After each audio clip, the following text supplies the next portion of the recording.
Tibet was once considered inaccessible, a mountain kingdom bisected by the Himalayas that was maybe even a part of heaven on earth, Shangri-La. But it seems with each passing month, Tibet is losing its remoteness and maybe some of its character, as tourists in search of spectacular scenery and spirituality flood the Tibetan capital, Lhasa.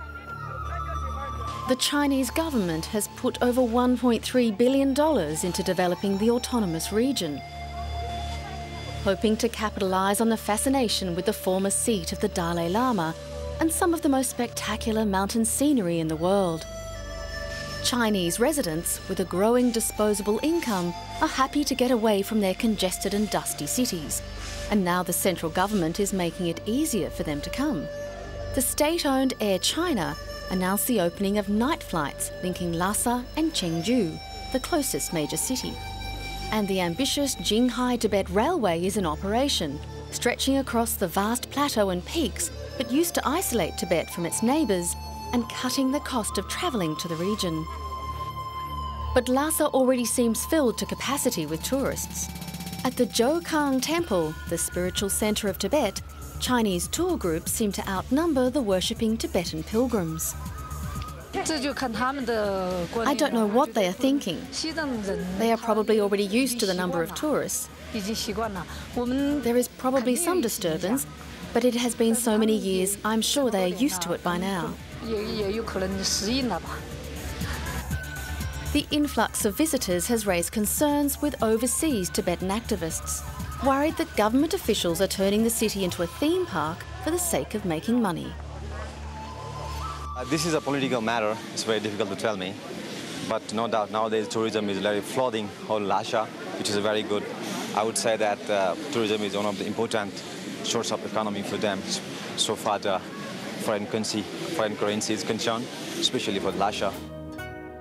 Officials seem to be playing down the scale of tourism, claiming that only 2 to 3% of Lhasa's total GDP for 2003 was brought in by tourism, but that figure has since increased tenfold.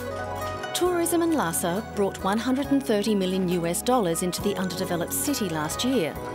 The train services shuttle over 6,000 people in and out of the remote city every day during peak seasons, and the number of tourists in the first half of this year nearly doubled to more than 3 million. Since the Chinese invasion of Tibet in 1950, the mountain kingdom has undergone the most turbulent change in its 5,000-year history. The 14th Dalai Lama has been in exile since a failed uprising in 1959. Hundreds of monasteries were desecrated or destroyed.